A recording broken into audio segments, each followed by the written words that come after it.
Monsieur Mohamed Amin Hadj Saïd, bonjour. Bonjour, merci pour votre invitation. Alors, promouvoir la destination Algérie, des actions sont engagées, d'abord à destination des nations loups, en plus des étrangers, mais malgré toutes les initiatives engagées actuellement par votre département ministériel, les choses semblent évoluer au ralenti. Pourquoi, monsieur le ministre, pour être précis, c'est faute de moyens ou de savoir-faire? Merci beaucoup. D'abord, à tous les auditeurs de la chaîne 3, à tous les Algériens, donc au nom du Nouvel An.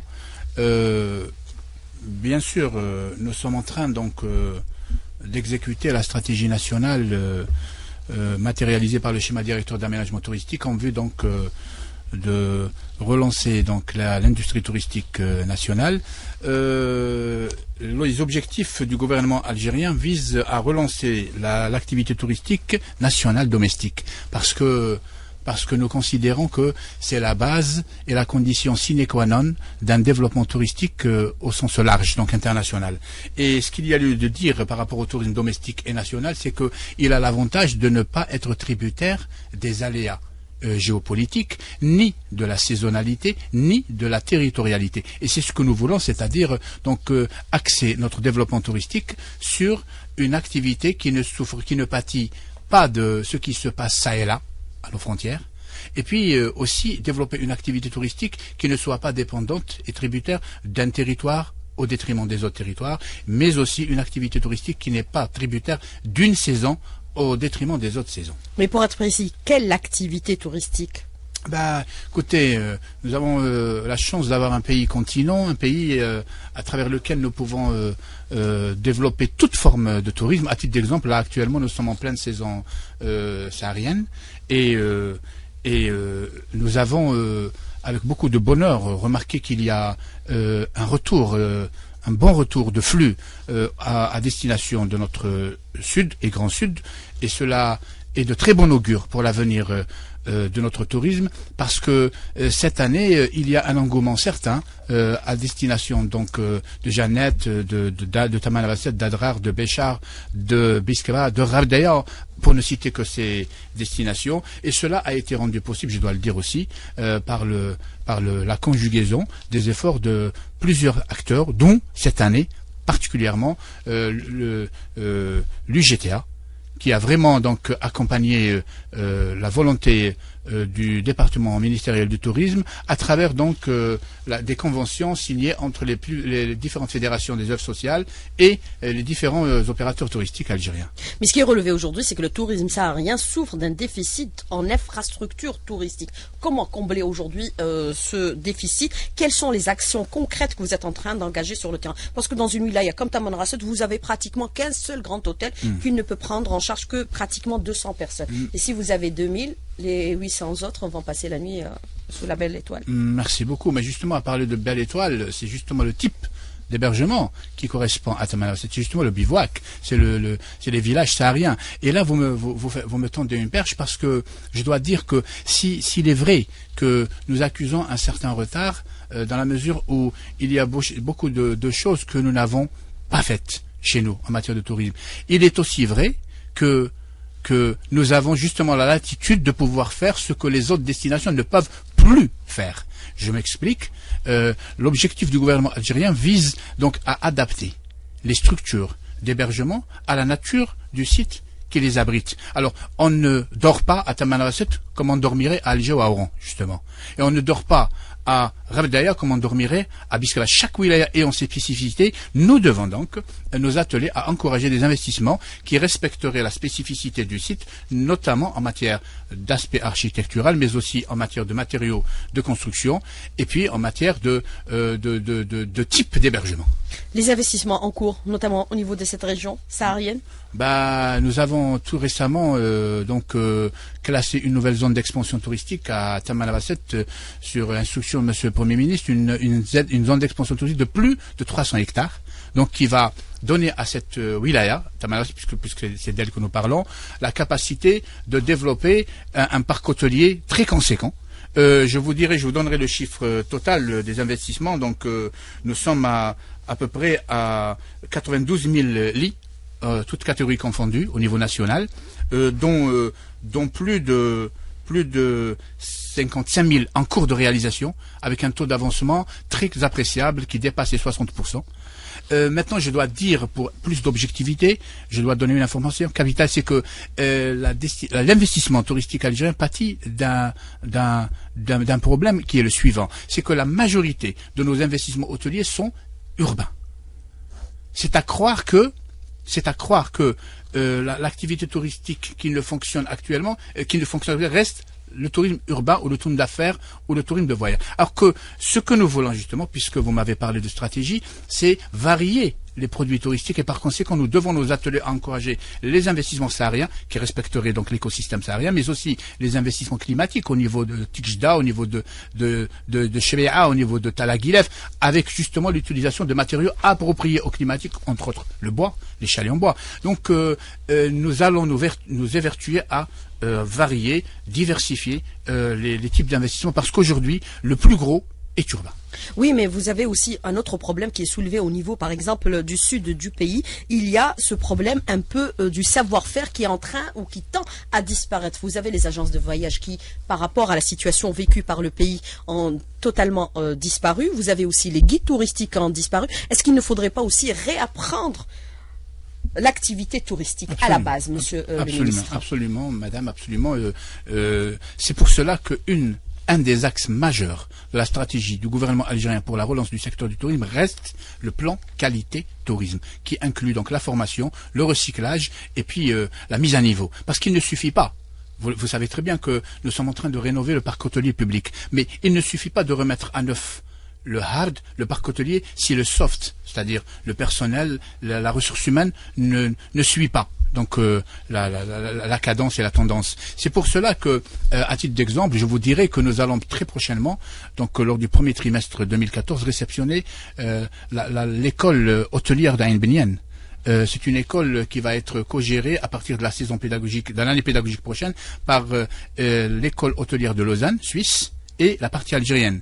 Nous allons aussi lancer l'école de Tipaza, celle de Ain Timoshent, lancer en étude celle d'Adrar. Et puis, sachez aussi que la société d'investissement hôtelier compte, après approbation du CPE, compte aussi lancer une école hôtelière à Constantine et une autre à Oran. C'est vous dire que la formation est le cheval de bataille du gouvernement algérien pour la relance de l'activité touristique. Alors le tourisme saharien est-il intimement lié à la sécurité du territoire? Le parcours touristique est-il aujourd'hui totalement sécurisé vu ce qui se produit au niveau de nos frontières, monsieur le ministre? Je vous répondrai très fièrement oui.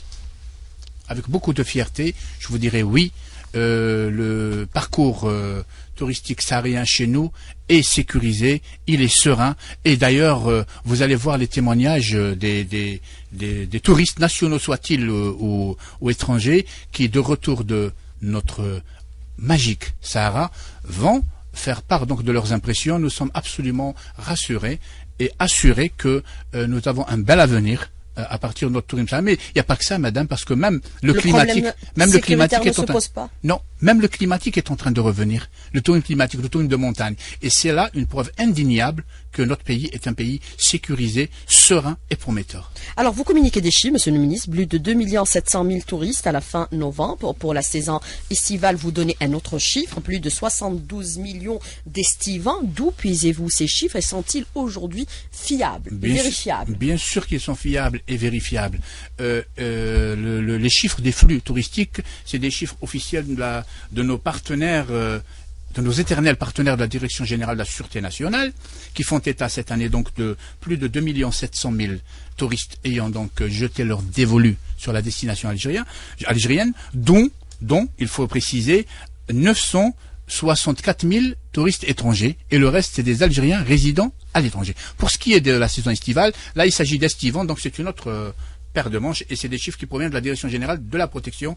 Monsieur Mohamed Amin Hadji Saïd, beaucoup de questions. Moi, je voudrais revenir sur un aspect que vous avez soulevé dans la première partie de l'invité de la rédaction. Vous avez parlé de la réhabilitation des hôtels publics. Oui. Actuellement, c'est une action qui est engagée, mais est-ce qu'il est parallèlement envisagé la réouverture de certains hôtels qui ont été fermés? Ben oui, Le Rostoumid, par exemple, Oui, la Ravdaya. Excellente question. Le Rostoumid est un joyau, un véritable chef-d'œuvre. Fermé depuis des années. Fermé depuis des années, effectivement, et qui va être, je vous donne l'information, qui va être repris par la chaîne Al Jazeera pour justement sa réhabilitation, à l'image de la belle opération de Boussaada, de Al-Qaïd et de Kardada. Donc j'ai rassuré les populations de Ravdaya lors de ma visite et je leur avais annoncé donc que cet hôtel allait être repris par Al Jazeera et cela justement pour redonner à cette destination touristique par excellence son fleuron, son icône, je vais dire touristique. Tahat à Tamanrasset sera également réhabilité, monsieur le ministre, je vous donne c'est important. Absolument, il y a 63 établissements publics qui sont donc concernés par cette opération de réhabilitation, dont 8 stations thermales d'envergure nationale. Nous sommes en train de mener l'opération. Nous avons jusqu'au jour d'aujourd'hui achevé la réhabilitation de 6 structures. Je vous les donne très rapidement: les Ianides de Tlemcen, les Andalous d'Oran, Kardada et Al-Qaïd de Boussaada, El Jazeera et l'Orassi. Et les autres structures, les unes sont en cours de réhabilitation, les autres sont en cours d'étude. L'essentiel, tout est pris en charge et nous devons, et je vous dirai aussi, comme j'ai dit au début de mon intervention, qu'il y a une partie de l'enveloppe financière, je vous la rappelle, de 70 milliards de dinars, qui est réservée à la formation et la remise, le recyclage du personnel de ces structures hôtelières publiques. Le coût de cette réhabilitation de ces hôtels 70 milliards de dinars. Alors aujourd'hui, ce qui est relevé, si on veut promouvoir un peu la destination Algérie, il faudrait aussi assurer une qualité-prix au niveau de nos hôtels. Nos hôtels restent relativement excessifs, pour ne pas dire carrément excessifs, inabordables pour un simple touriste. Comment faire en sorte à ce qu'il y ait toutes les chaînes hôtelières à 1 étoile, 2 étoiles, la classification et améliorer un peu les prix. C'est pas tout le monde qui peut séjourner à l'Orassi, monsieur le ministre. Oui. Vous conviendrez avec moi. Je conviens, bien sûr. Mais il n'est pas le seul d'ailleurs, le Jazair et les autres hôtels. Mais l'Orassi est un hôtel d'affaires. Et par conséquent, il est destiné aux hommes d'affaires. C'est ce qui explique que, donc, c'est pour ça que j'ai dit tout à l'heure, on se doit de varier les offres pour donner donc aux citoyens algériens, aux touristes en général, la possibilité d'avoir le choix. Aujourd'hui, il faut le dire, nous n'avons pas tellement le choix. Et c'est cette absence de choix qui fait que les tarifs sont chers. Et que, faute de concurrence, il n'y a pas d'émulation entre les structures hôtelières, ce qui fait que la qualité aussi en prend un coup. C'est pour cela que nous sommes absolument optimistes par rapport aux 92 000 lits agréés par le ministère du Tourisme, dont plus de 55 000, comme j'ai dit tout à l'heure, en cours de réalisation, qui vont donner à notre pays, qui vont instaurer cette concurrence, qui vont permettre donc à travers la loi du marché, l'offre et la demande, de stabiliser les prix et aussi de créer la concurrence qui va améliorer la qualité des prestations. Mais on n'a pas beaucoup de choix, c'est ce que vous déclarez à l'instant. Oui. Vous avez les hôtels moyenne gamme qui sont en voie de réalisation, mais ce qui est relevé par exemple au niveau de la baie de Mostaganem, où on s'est rendu récemment, c'est les hôtels qui sont réalisés au niveau de cette baie qui est extrêmement belle et magnifique au niveau de la plage de Salamandre. C'est des hôtels à peine moyens, qui ressemblent pratiquement à des petites auberges. Est-ce qu'on ne pourrait pas réaliser des hôtels haut de gamme avec un meilleur standing et une meilleure qualité de prestation, monsieur le ministre? Oui, bien sûr. La stratégie gouvernementale, justement, œuvre à cela, je vous dis. On construit des hôtels comme on construit des maisons, alors que c'est pas la même chose. C'est pas la même chose, vous avez raison. Vous avez raison. Et la baie de Mostaganem est une baie, vous m'inspirez là, qui vous laisse la bouche bée. Alors, autant de raisons pour que les structures d'hébergement qui devraient être implantées à ce niveau ne soient pas la fausse note de cette baie. C'est pour cela que j'ai toujours dit qu'il faut adapter, parce que une véritable destination, madame, ne se mesure pas au nombre de ces infrastructures d'hébergement. Elle se mesure à la capacité de ces établissements à répondre à la véritable demande. Et c'est pour cela que nous voulons faire de sorte que les investissements s'adaptent avec le site.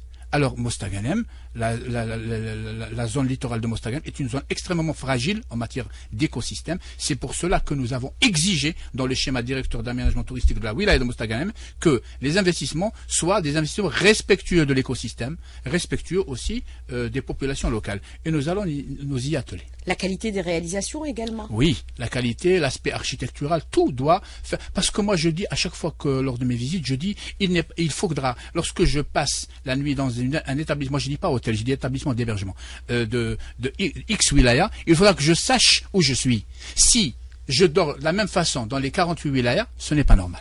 Alors aussi, vous avez plusieurs programmes qui sont engagés au niveau du gouvernement. C'est les nouvelles ZET qui sont les zones d'expansion touristique. Vous avez aussi le STAT, le schéma d'aménagement du territoire qui sont engagés. Plusieurs zones d'expansion touristique ont été validées dernièrement par les pouvoirs publics. Mais est-ce que on se fixe un objectif à moyen terme de faire de l'Algérie une destination touristique par excellence? Est-ce que vous vous fixez un délai? Ou alors ça reste de la philosophie? Non, ça ne doit pas rester de la philosophie. Non, on se fixe un délai justement. Je vous donne l'information. On va libérer incessamment 130 projets touristiques à l'intérieur des ZET. 130 qui vont donner à notre destination 30 000 lits supplémentaires. Maintenant, je reviens à la charge pour vous dire que ça ne sera pas n'importe quel lit. Ça doit, parce que il faut dire aussi que plus de 70% de nos ZET sont situés en zone côtière, balnéaire. Donc, lorsque je dis balnéaire, écosystème balnéaire fragile, il faudra que nous nous évertuions justement parce que je vous ai dit tout à l'heure, nous avons la latitude de pouvoir faire des choses que nos, entre guillemets, concurrents ne peuvent plus faire. Il y a des destinations qui sont en train de dynamiter leur structure hôtelière située en bord de mer. Nous n'avons encore rien fait. Alors autant tirer la leçon, faire du benchmarking et donc nous atteler à engager une politique, comme vous avez dit, une stratégie d'investissement touristique efficiente, adaptée et surtout durable, qui s'inscrit dans un développement durable et puis faire, je reviens toujours à cela, faire de sorte qu'il y ait des destinations avec des identités. Parce que, comme dirait l'autre, pour bien aimer son pays, il faut le manger, il faut le boire, il faut l'entendre chanter. Alors, moi je dirais, quand je vais à Tamanrasset, je dois manger les mets de Tamanrasset, boire le thé de Tamanrasset et écouter et entendre le style donc culturel, patrimonial, les chansons, l'imzad, le tindi. Donc tout cela doit être mis en valeur en vue de faire notre pays donc une destination avec beaucoup de particularités, avec beaucoup d'identité. Boire et manger, c'est pas suffisant aussi. Non. Vous conviendrez avec moi, monsieur le ministre. Le proverbe. tourisme est lié intimement à la politique de la ville. Quand vous avez des commerces qui ferment à 19h, comment faire du tourisme? C'est une chaîne. C'est une chaîne. Parce que c'est le besoin qui crée l'organe. C'est pas l'organe qui crée le besoin. À partir du moment où l'activité touristique sera relancée, les commerces ne fermeront plus. L'artisanat prospérera. Donc, c'est une chaîne. Et le tourisme, tout le monde le sait, est un secteur créateur de richesse, créateur d'emplois par excellence. Je crois que nous sommes sur une dynamique favorable. Et nous allons donc nous ingénier à accélérer la cadence sans toutefois hypothéquer, comme j'ai dit, la spécificité que nous voulons inculquer à notre destination. Alors, créateur d'emplois, vous avez des chiffres? Bien sûr que le tourisme a créé... À moyen terme. Le tourisme crée au jour d'aujourd'hui près de 480 000 emplois. Le secteur touristique. C'est vous dire que... Les projections? Les projections sont comme suit. Vous savez que comment on calcule un emploi par rapport à un établissement hôtelier, par exemple, puisqu'on parle d'hôtellerie. Un lit hôtelier est censé créer un demi-emploi direct, obligatoirement. Lorsque je vous dis 92 000 lits sont agréés, cela veut dire que nous allons pratiquement presque avoir 50 000 emplois directs qui seront créés par ces investissements hôteliers, sans compter les investissements en matière de loisirs, de détente, sans compter les agences de tourisme de voyage. Donc tout cela pour vous dire que je crois que le tourisme représente pour l'Algérie un secteur de développement économique avec lequel il faudra beaucoup compter. C'est un service public par excellence, oui. Comment l'améliorer également par la même occasion? C'est la formation, c'est le recyclage, c'est la mise à niveau, c'est la pratique. C'est la pratique. À partir du moment où on va commencer à pratiquer l'activité touristique, moi je suis complètement confiant que cela va permettre donc d'améliorer la prestation publique. Alors les investissements dans le domaine touristique ne passent plus par le CNI, c'est décentralisé définitivement, parce qu'on a toujours dit qu'un hôtel, quand on le construit, on ne le prend pas avec soi. Si même on abandonne l'activité. Vous savez, il y a des investissements qui continuent à passer par le CNI. Au contraire, le CNI est un moyen. Gros investissements. Oui, les gros investissements. Bien sûr, mais les autres, bien sûr que. Réaliser un hôtel, c'est simple. Oui, c'est simple, c'est très simple. Maintenant, nous avons une commission. Nous avons une commission au niveau de notre département ministériel et qui est composée de plusieurs secteurs et qui étudie toutes les demandes d'investissement, pas uniquement pour donner l'accord ou ne pas le donner, mais aussi pour accompagner, conseiller, parce que je vais vous dire, moi j'ai été à la wilaya de Khenchela. et ou Guelma, je me souviens plus, Khincha ou Guelma. Et j'ai visité un investissement et qui était un type qui était un porteur de projet qui voulait faire un hôtel thermal. Et en cours de discussion, je lui ai dit, mais pourquoi vous vous fixez sur l'hôtel? Il m'a dit, bah, parce qu'il y a un besoin j'ai dit, c'est fréquenté par qui votre hôtel? Il m'a dit par les familles. J'ai dit, les familles n'aiment pas l'hôtel. Pourquoi vous transformez pas votre hôtel en appart-hôtel? Et il a tout de suite sauté sur l'occasion avec son bureau d'études. Ils ont tout de suite transformé un appart-hôtel est censé et répond beaucoup plus à la demande familiale qu'un hôtel. Une famille algérienne préfère prendre un appartement plutôt que 3 chambres. Donc vous voyez que la commission dont je vous parle n'est pas là uniquement pour donner ou ne pas donner l'agrément, elle est là aussi pour accompagner, pour dire pourquoi vous voulez faire ça, est-ce que vous avez fait une étude de marché, quel public vous voulez cibler. Et puis nous comptons beaucoup aussi sur vous, les médias. Mais un appart-hôtel, c'est pas 5 étoiles aussi. Hein. Ah non, non, bien sûr que non. Et puis on n'a pas besoin de 5 étoiles. Le 5 étoiles, c'est beaucoup plus le tonne d'affaires. C'est pas tellement les étoiles qui comptent, en fait. Eh ben, apparemment, en Algérie, c'est les étoiles. La classification des hôtels pose un véritable problème. Bon, la classification, je vous donne des chiffres. Nous sommes à 37% d'établissements d'hébergement classés, 28% en cours de classement et 35% qui ne sont pas concernés par cette opération de classement. Pourquoi? Parce que ils ne répondent pas, parce qu'ils ont été réalisés avant la loi qui gère l'hôtellerie. Donc, ils ne répondent pas aux critères, aux normes de classification des hôtels. Donc, nous allons voir dans quelle mesure leur accorder un statut particulier. Pour vous dire que nous suivons ça de très près. Mais tout doit être classé, même les auberges devraient être classées. Mais oui. Et puis, je vous apprends que pour la saison estivale prochaine, vous m'avez rappelé quelque chose. Nous comptons. Elle sera meilleure que celle passée. Ah bah oui, nous ferons tout pour qu'elle le soit. Nous allons réaliser des terrains de camping classés, justement, à étoiles. Des terrains de camping avec les spécificités internationales.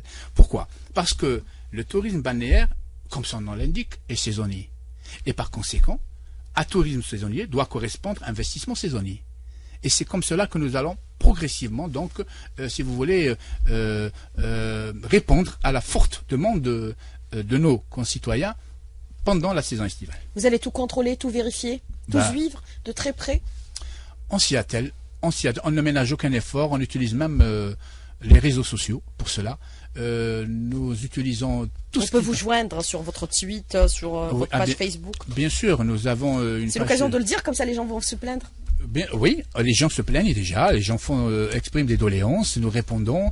Et nous apprenons beaucoup de la part de nos concitoyens qui ont un feedback extrêmement profitable. Comment les gens peuvent vous joindre directement, par exemple, le site? C'est la page Facebook du ministère. Donc, et vous répondez personnellement? Bien sûr, nous avons, je vous donne un chiffre, nous avons 1590 abonnés aujourd'hui. C'est quand même impressionnant. Nous avons 181 vidéos postées sur YouTube. Donc, nous répondons, bien sûr que nous répondons, et nous demandons à nos concitoyens de participer avec nous, de nous donner des idées, de faire des propositions.